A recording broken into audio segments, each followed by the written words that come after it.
Immigration is a complex issue. I know this because as I was preparing for this sermon, I made a point to talk to a lot of people about it, and that's what they told me. I also heard, very good-humoredly, "You're doing a sermon on immigration? Good luck with that." Because it is complex. In its intricate cloth is woven global monetary policies, states' rights and the controversial limits of federal jurisdiction, humanitarianism, xenophobia, political posturing, questions of distributive justice, foreign policy, national economics, healthcare, public education, public safety, and many other core aspects of societal structures that we depend on. Oh, and people. Yeah, people are in there somewhere amidst this tangle of principles and perspectives, although they can be difficult to see sometimes. But I wonder whether it is people and our longing to see and be seen, to hear and be heard, that sits somewhere at the root of the wilderness that this immigration debate has become. Where are we in all of this? What does immigration, in fact or in policy, have to do with you and with me and with other people and with the relationships that exist between us all? In looking through various arguments on all sides of the debate, I stumbled on one about California, a state that has had to struggle in profound ways with immigration due to the sheer numbers of new people flowing across its borders. According to the Public Policy Institute of California, the number of immigrants coming into the state in the last 30 years increased five-fold, from 1.8 million to almost 10 million, totaling an estimated 20% of the population of California in 2009, the highest of any state in the country. The authors of the book, The Immigration Solution, comment on what they call the heart of the problem.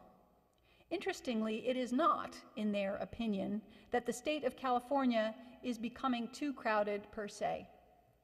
Japan, after all, feeds and clothes and educates 3 times as many as California does.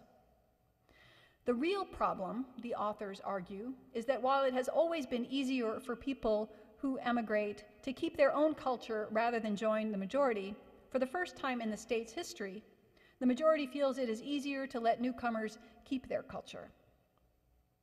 The authors go on to paint a picture of what California with intentionally divided cultural affiliations might look like. Enormous ethnic blocs entirely unassimilated with tough, brawling provocateurs as their leaders. The picture, as the authors describe it, is not particularly attractive.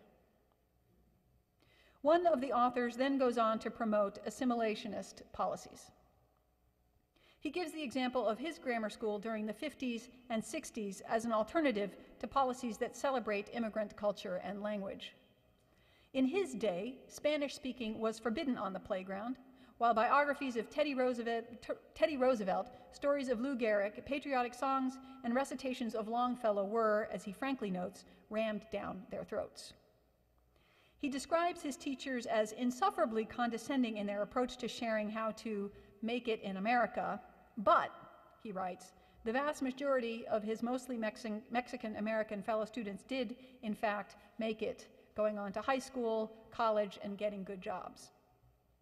Today, he writes, that same school, which now emphasizes instilling ethnic pride over assimilation, has among the lowest literacy rates and math scores in the states, and few of its students go on to college. While I can't really blindly accept the author's leap that the fostering of ethnic pride is the direct cause of low literacy scores at this or any school, I do think there is something about this question of assimilation. As I read the chapter provocatively entitled, "Do We Want Mexifornia?" I am left with the image that the authors want desperately to preserve something. Maybe preserve a way of living and working and a value system that feels synonymous for them with what it means to be American. The authors long for a California, as they say, that is united by a common language, culture, and law.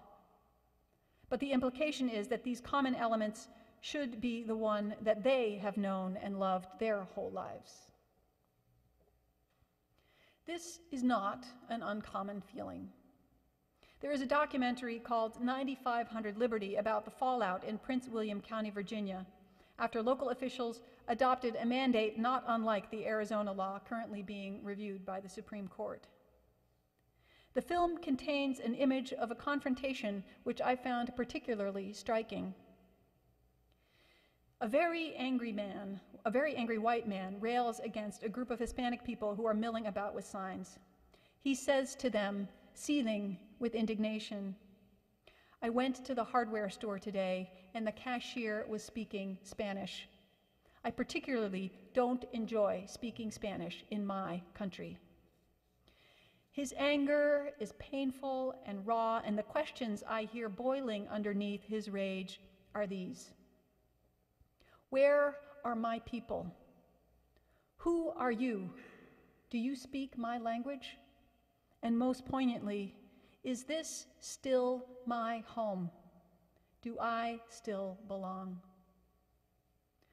Although this man's pain and fear came out in a particularly divisive way in the film, I suspect we are all susceptible to feelings like these. Feelings of marginalization, fears of losing what is familiar and loved, fears of becoming invisible, fears of change. Change can feel stressful, and when there's too much, too fast, the human brain will sometimes rebel. I know there have been times when change felt like it came too fast, too soon. For me, when I found myself putting up roadblocks or walls, or feeling like things were just plain wrong, out of order, not the way I've cherished them, not the way I felt they were supposed to be. I know that for me, moving from one country to another as I was growing up has sometimes felt like that, although I wouldn't have been able to articulate it at the time. I only vaguely remember coming to this country at the age of 5, but I do know I didn't speak any English when my family arrived. As the story goes, I insisted on teaching everyone I came in contact with how to speak Dutch. If I was going to speak English, they were going to have to learn Dutch. Other than revealing a certain bullheadedness, there is, looking back, an egalitarian childlike logic to it. Why should I be the only one who has to learn a new language? Fortunately for all of you, I did eventually give up that campaign. Although if you ask me, I'd be happy to teach you some choice words after the service in my native language. But language, food, art, and music, while neither core nor defining elements of who we are, can sure look that way to us. We seem to gravitate to others with similar tastes and similar lives. As a member of this congregation said to me recently when we were talking about race and culture, for all intents and purposes, segregation is alive and well for many of us in our lives. We may cross paths with those whose lives' outer appearances look different, but how deeply do we interact? Particularly across class, culture, and racial lines, the ones that so often exist between those who've been in this country a while and those who've just gotten here. As Bobby Lefebvre's poem suggests, how well do we see? Some would say that's just how it is. We tend to see people like ourselves. One piece of feedback that I got on my Martin Luther King Day sermon on racism is that there's nothing you can really do about it. It's a tribal instinct. This desire to be with those who are like ourselves, to overlook those who are different. It's inherent in our human makeup. Well, I suppose that's one way to look at it, but when I paid attention to some of my greatest spiritual teachers, children and youth, I see a different story.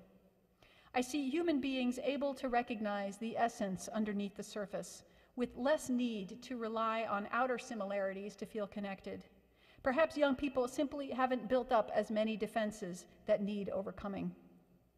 Those lines just don't seem to be as solid for the younger generation. They seem to have easier access to that fundamental sense of tribe that Alberto Blanco refers to in the poem read earlier.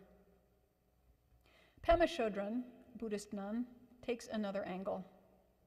In her book, The Places That Scare You, A Guide to Fearlessness in Difficult Times, she writes about our penchant to head for the familiar, to protect ourselves, and to build walls. She describes a Florida couple who, in their quest for safety, moved to a gated community protected by guard dogs and electric gates. Then, still feeling less than fully secure, they stopped taking trips to the beach and to the golf course. Before long, they're paying someone to do their shopping for them. For this couple, each attempt to enhance their safety led only to an awareness of all the more ways that they felt unsafe. I think that this phenomenon, this chasing of feelings of safety and familiarity, seem to counterintuitively leave us feeling less safe, less at home. As Pema writes, the Buddha taught that flexibility and openness bring strength, and that running from groundlessness weakens us and brings us pain. Bringing that insight to the question of immigration, what might that mean? What will make us stronger? In this debate, there are vehement claims on all sides. On one side, we hear that immigrants are overburdening already strained public institutions, draining resources, and complicating existing problems.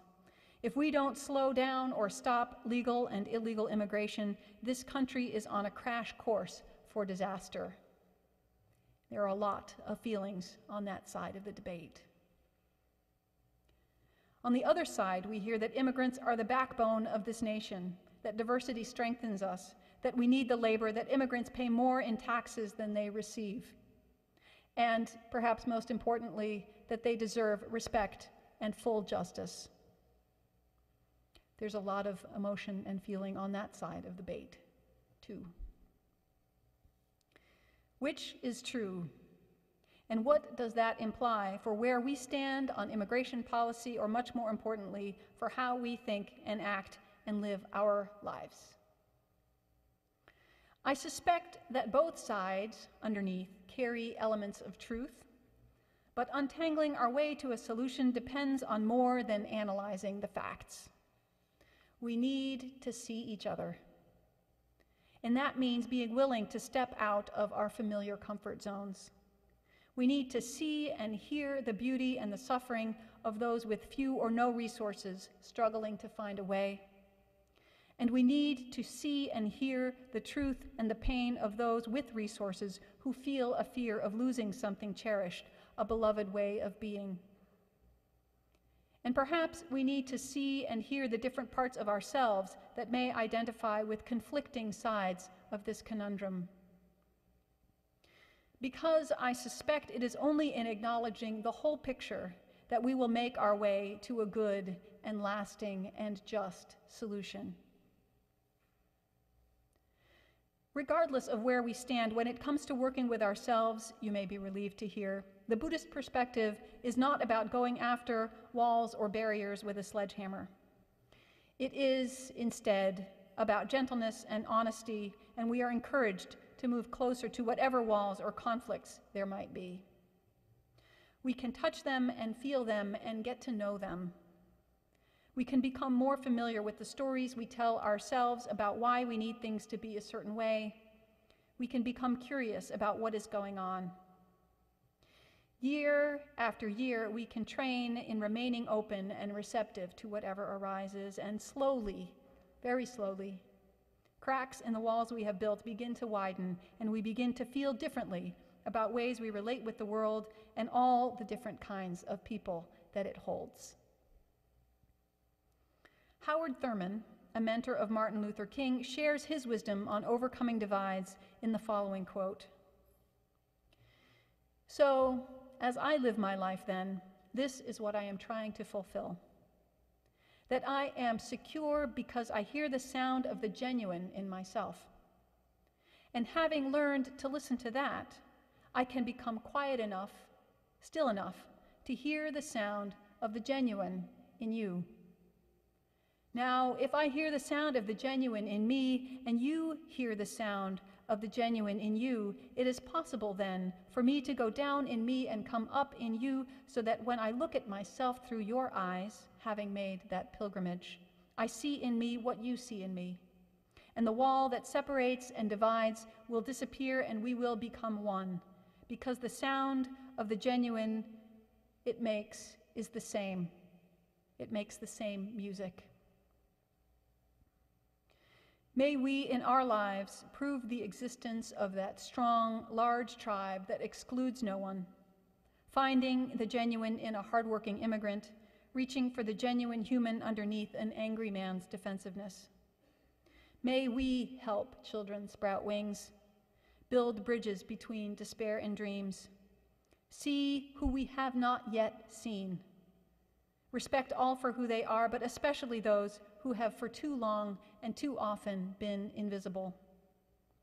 To all our Hispanic new arrivals in particular, who have become poster children for the immigration debate, too often crushed underneath the weight of its force, may we see you, your beauty and strength and integrity. May we see you. Amen.